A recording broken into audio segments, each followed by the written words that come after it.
श्री राम जय जय राम, श्री राम जय जय राम, श्री राम जय जय राम, श्री राम जय राम, श्री राम जय जय राम, श्री राम जय राम। एक कंस पापी को मारे, एक दुष्ट रावण संहारे।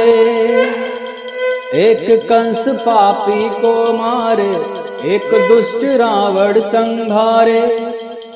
दोनों दीन के दुख हरते हैं, दोनों दीन के दुख हरते हैं, दोनों बल के धाम। चाहे कृष्ण कहो या राम, चाहे कृष्ण कहो या राम, चाहे कृष्ण कहो या राम, चाहे कृष्ण कहो या राम। जग में सुंदर हैं दो नाम, चाहे कृष्ण कहो या राम।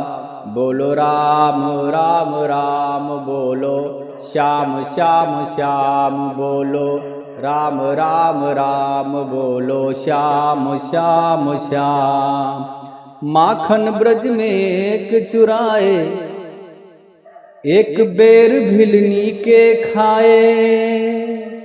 माखन ब्रज में एक चुराए, एक बेर भिलनी के खाए। प्रेम भाव से भरे अनोखे, दोनों के है काम।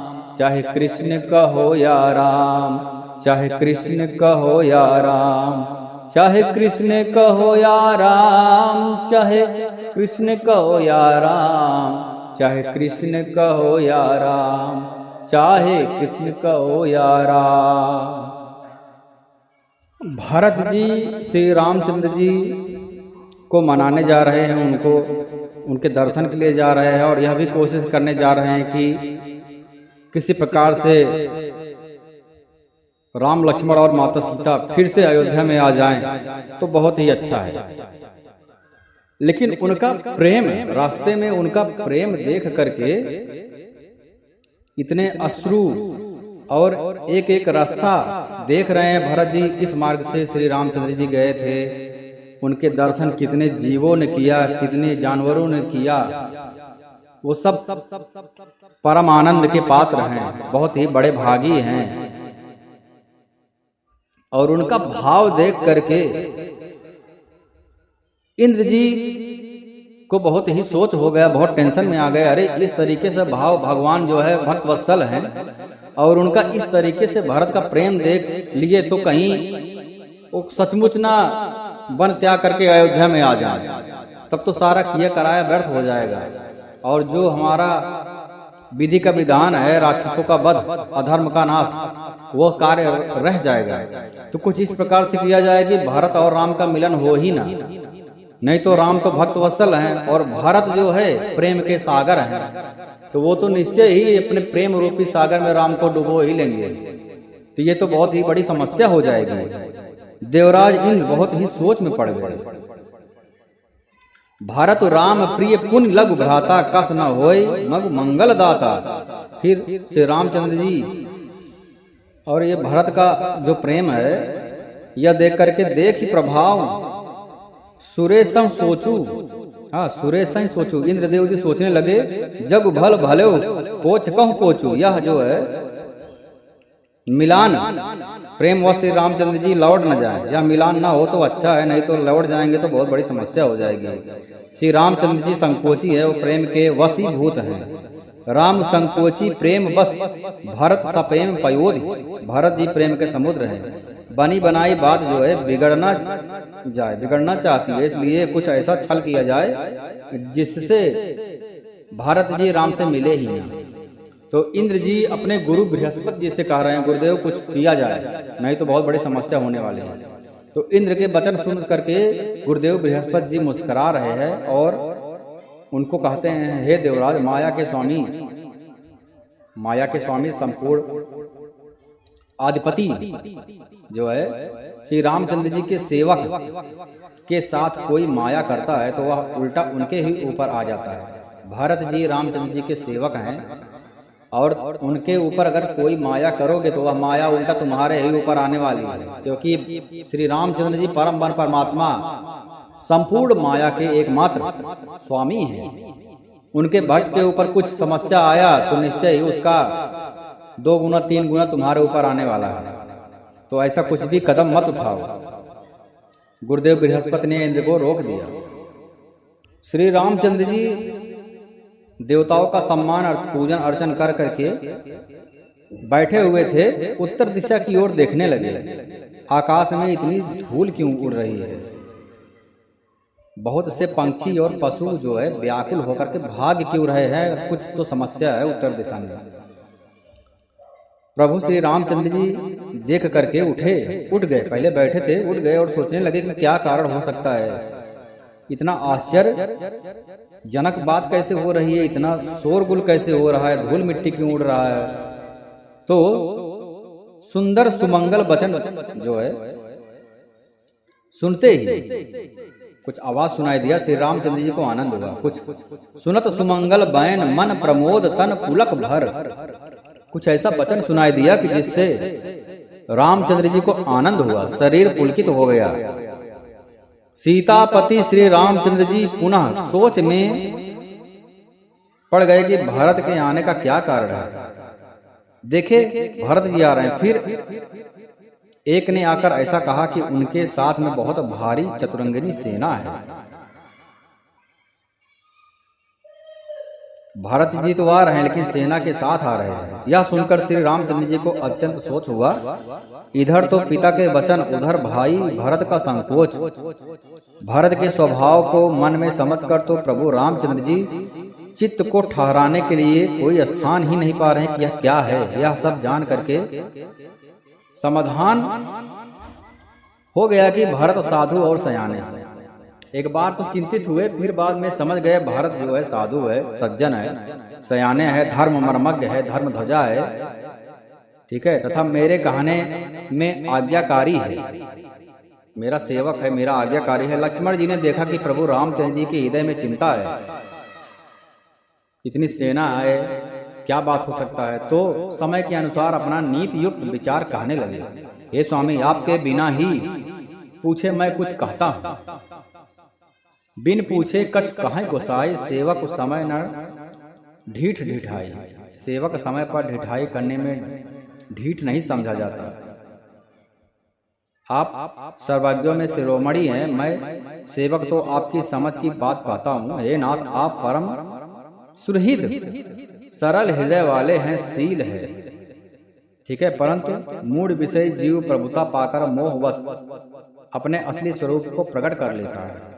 भरत नीति परायण साधु और चतुर है तथा प्रभु आपके चरण में उनका प्रेम भी है, इस बात को सारा जगत जानता है। वे भरत भी आज श्री रामचंद्र जी का पद, सिंहासन और अधिकार पा करके धर्म की मर्यादा को मिटा करके चले हैं। कुटिल हुए खोटे भाई भरत को समय देख करके या जान करके रामचंद्र जी वनवास में अकेले असहाय हैं, कुछ अनहित करने के लिए चल पड़े हैं, ऐसा मेरे मन में आ रहा है। लक्ष्मण जी बोल रहे हैं, यदि भरत के हृदय में कपट नहीं होता, जो जिये होत न कपट कुचाली, कहीं सोहत रथ बाज गजाली। तो रथ और घोड़े और हाथियों की कतार किसे सुहाती, किसको अच्छा लगता है, इतना सब लेकर के क्यों आ रहे हैं। परंतु भरत को ही व्यर्थ क्यों दोष दे, राजपद पर आ जाने पर सारा जगत ही पागल हो जाता है। लक्ष्मण जी कह रहे हैं राजा हो गए हैं, तो ऐसा लग रहा है कि राजा हो गए, चलो रामचंद्र जी को मिटा दिया जाए जंगल में, उसके बाद तो सब अपना ही एक छत्र राज्य रहेगा। नहीं तो 14 वर्ष के बाद यदि आएंगे तो फिर से उनको राजपद देना पड़ेगा, और जो राजा हो जाता है उसकी बुद्धि कहाँ ठिकाने रखना। लक्ष्मण जी इस प्रकार से सोच रहे हैं। ऐश्वर्य पाने के बाद में कुछ उदाहरण जी दिए हैं, तुलसीदास जी ने दिया है कि चंद्रमा गुरु पत्नी गामी हुआ। चंद्रमा जो है गुरु की पत्नी गामी हुआ था, ठीक है, और राजा नहुस थे, एक ब्राह्मणों की पालकी पर चढ़ा था। ब्राह्मण सर्वदा पूजनीय होते हैं। तो श्रीमद् भागवत महापुराण में राजा नहुस की कहानी आती है। तो ब्राह्मणों की पालकी बनाता था और उसमें चढ़ के जाता था उपदेश सुनने। और राजा वेन के समान नीच तो कोई नहीं होगा जो लोक और वेद दोनों से विमुख हो गया।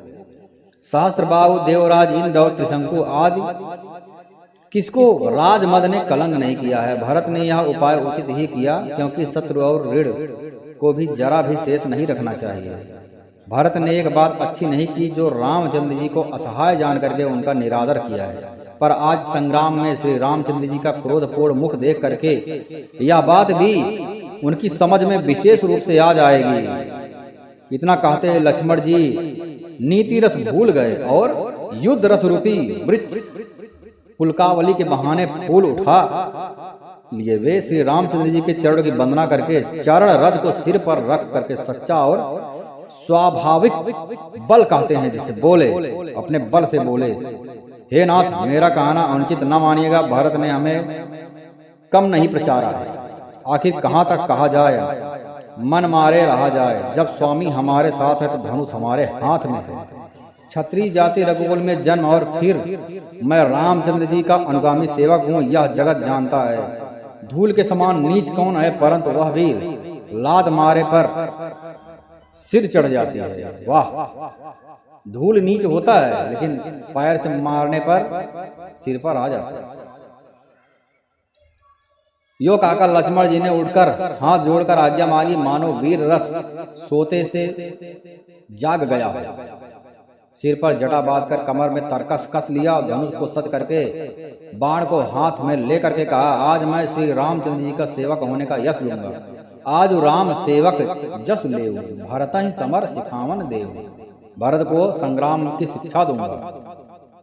अच्छा हुआ जो सारा समाज आकर एकत्र हो गया है। आज मैं पिछला सब क्रोध प्रकट करूंगा। जैसे सिंह हाथियों के झुंड को कुचल डालता है, बाज जैसे लवेकों को लपेट लेता है, वैसे ही भरत को सेना समेत छोटे भाई सहित तिरस्कार करके मैदान में पछाड़ूंगा। यदि शंकर जी भी आकर के उनकी सहायता करे तो भी मुझे श्री रामचंद्र जी की सौगंध है, मैं उन्हें युद्ध में अवश्य ही नहीं छोड़ूंगा।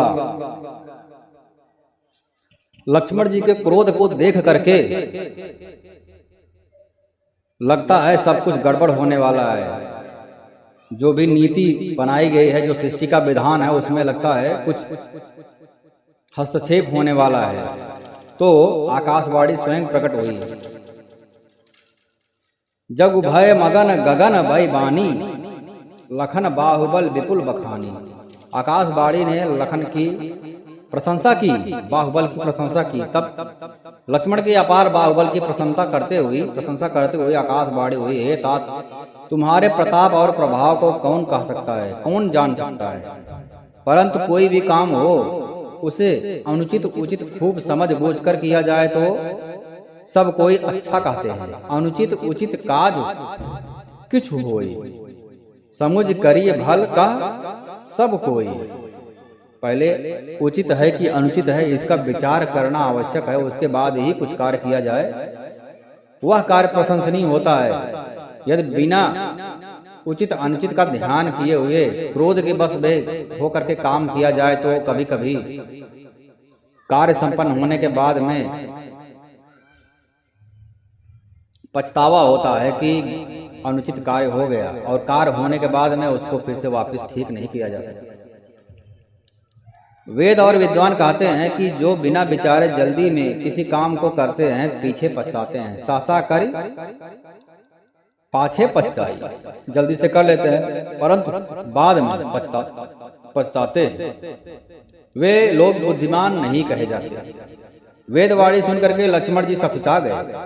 सुन सुर बचन लखन सकुचाने, राम सीय सादर सम्माने। श्री रामचंद्र जी और सीता जी ने उनका आदर के साथ में सम्मान किया। हे तात तुमने बड़ी सुंदर नीति कही। हे तात राज का मद सबसे कठिन है। जिन्होंने साधुओं की सभा का सेवन नहीं किया वे ही राजा राजमद रूपी मदिरा का आचमन करते हैं, मतवाले हो जाते हैं। हे लक्ष्मण सुनो, भरत सरीखा उत्तम पुरुष ब्रह्मा की सृष्टि में ना कोई नहीं। अयोध्या के राज की तो बहुत ही बड़ी बात है। ब्रह्मा विष्णु और महादेव का पद पाकर भी भरत को राज का मद नहीं होता है, हो ही नहीं सकता।